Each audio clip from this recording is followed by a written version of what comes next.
बोल लेते, अपनी बात है। छप्पर जो गिरे बल्ली से सदे,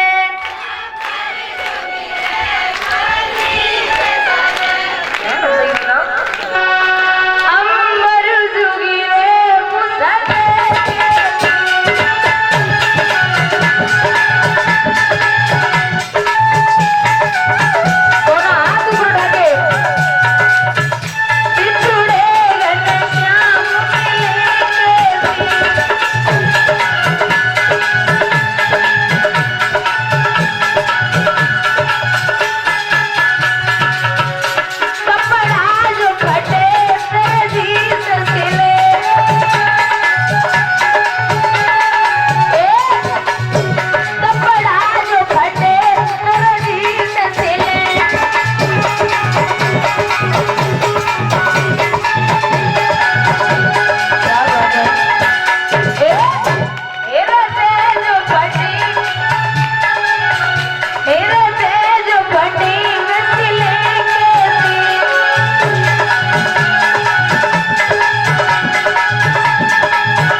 रुको 2 मिनट, मैं पता कर लेती हूँ।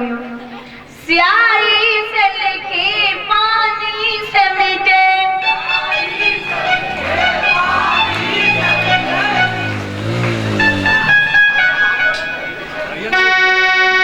स्याही से लिखे पानी से मिटे,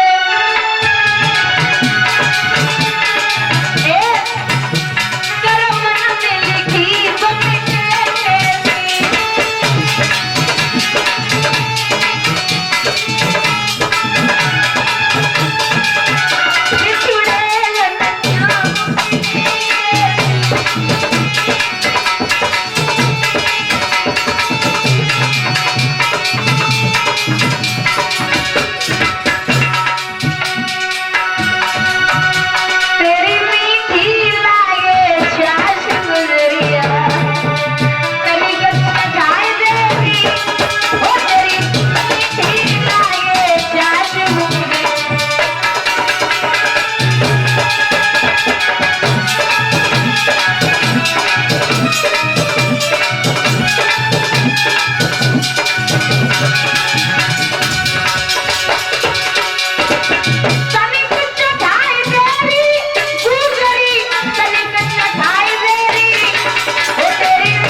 दोनों हाथ ऊपर उठा के बोलिए सदगुरुदेव भगवान की।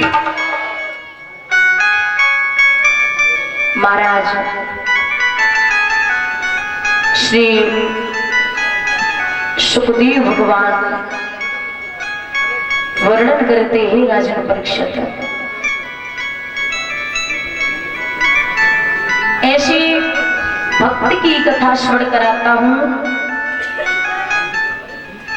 जिसने इतना बड़ा पाप कमाया, इतने पाप किए, लेकिन फिर भी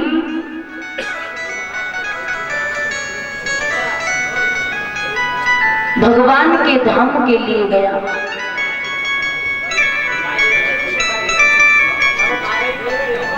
कन्नौज नगर में किसी समय पातकी अजामिल रहता था। उनके अनेक बेटों में से एक का नाम नारायण था। एक अजामिल नाम का ब्राह्मण, जो जाति का तो ब्राह्मण था, लेकिन उसके कर्म कांड जो हैं वो बहुत खराब थे। अजामिल अति दीनहीनता, बुरे काम में सदा लीनता। ये इतना बड़ा उपद्रवी था अजामिल नाम का ब्राह्मण। इसका काम था राजनी करना, दूसरों का धन लूटना, दूसरों के काम में बाधा डालना।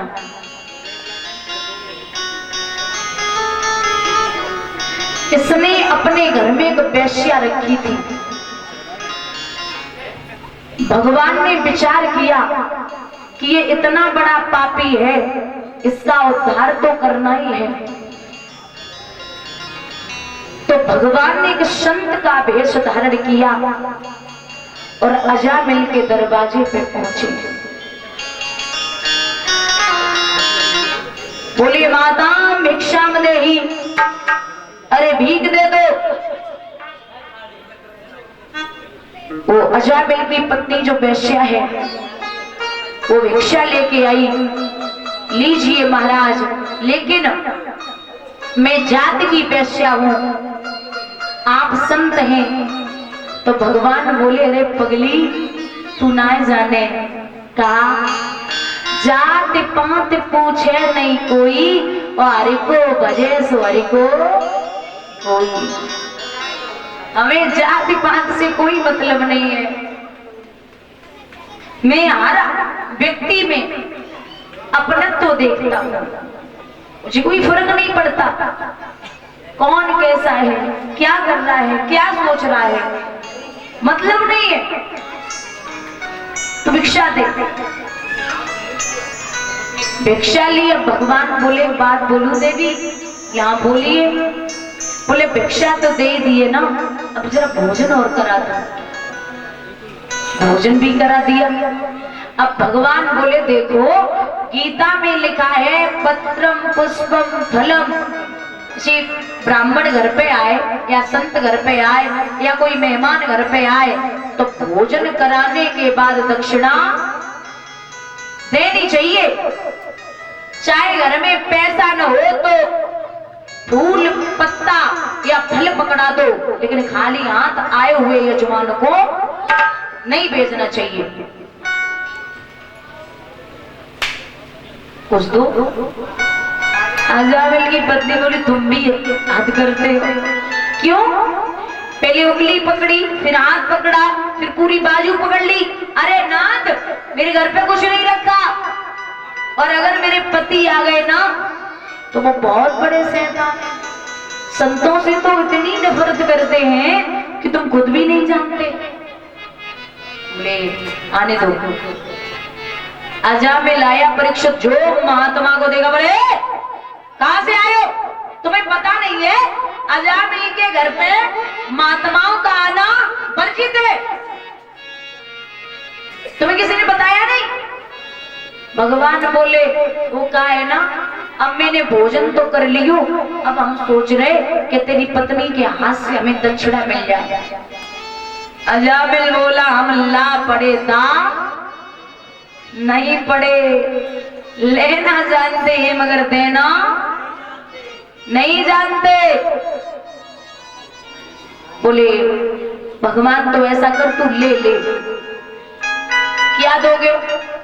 बोले तेरे 9 पुत्र हैं और 10वां पुत्र तेरी पत्नी के उदर में है, तू मेरे कहने से उसका नाम नारायण रख देना। ठीक है। जब नारायण का नाम सुना तो बुद्धि में परिवर्तन हो गया, और जब बुद्धि में परिवर्तन हुआ तो अजामिल ने भगवान को अपना गुरु बना लिया। भगवान ने एक मंत्र दिया, कौन सा? अरे गोविंद गोविंद, अरे गोपाला गोपाला, और मैया के कन्हैया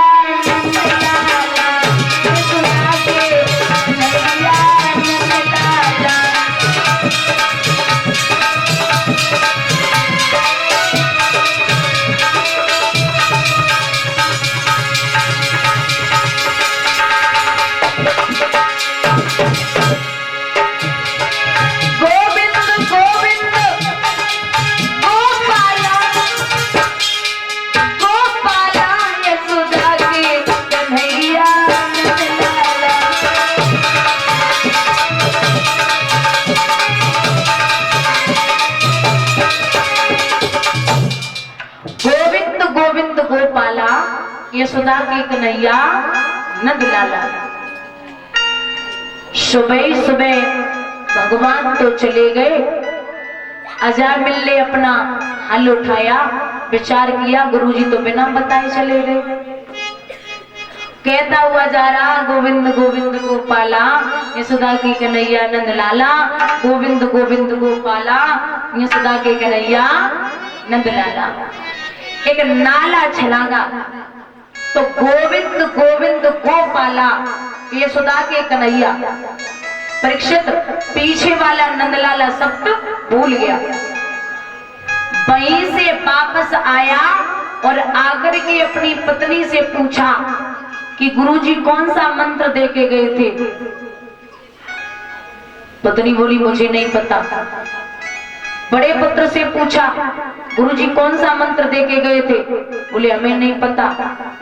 जो सबसे छोटा बेटा था उससे पूछा, गुरुजी कौन सा मंत्र दे के गए थे? तो वो बच्चा बोला है, सुनो महाराज।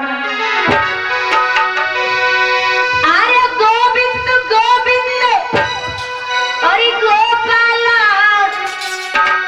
मैया के कन्हैया गुंजाला, मैया के कन्हैया गुंजाला।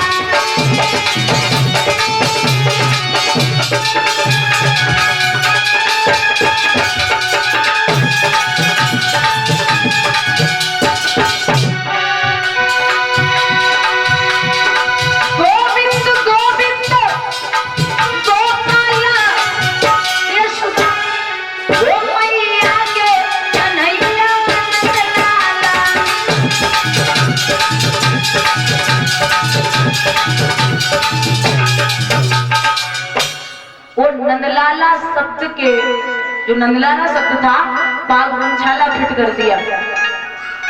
अब तो हाल उठाए गया, अजामिल चले, बोले चले चलो गुंछाला, थोड़ा और रह गो गुंछाला, वरनाए बचो गुंछाला, कहते हुए जा रहे। और भैया भोले बाबा मैया पार्वती बैठे। तो मैया पार्वती ने भोले बाबा से पूछी, नाथ हमें जे बताओ, जे गुंछाला नाम किनको है? भगवान बोले, देवी जे गुंछाला नाम जो है ना, जे मेरो ही है। बोले क्या बोल रही हो? अरे आपका नाम गुंछाला कब से पड़ गया? बोले देवी हमारा जो भक्त जिस नाम से मुझे बुलाता है, मैं उसी नाम से उसे दर्शन देता हूँ। जैसे भगवान एक है, उसके नाम अनेक हैं। जैसे बाजार एक लगता है, उसके रास्ते अनेक होते हैं। ऐसे ही जो जैसे मुझे बुलाएगा, मैं उसी तरीके से उसे दर्शन दूंगा। पार्वती बोली मैं नहीं मानती, आप तो भांग के नशे में कुछ भी बोलते हो। बोली मत मानो, मैंने कब का मानो, जाओ सुनो।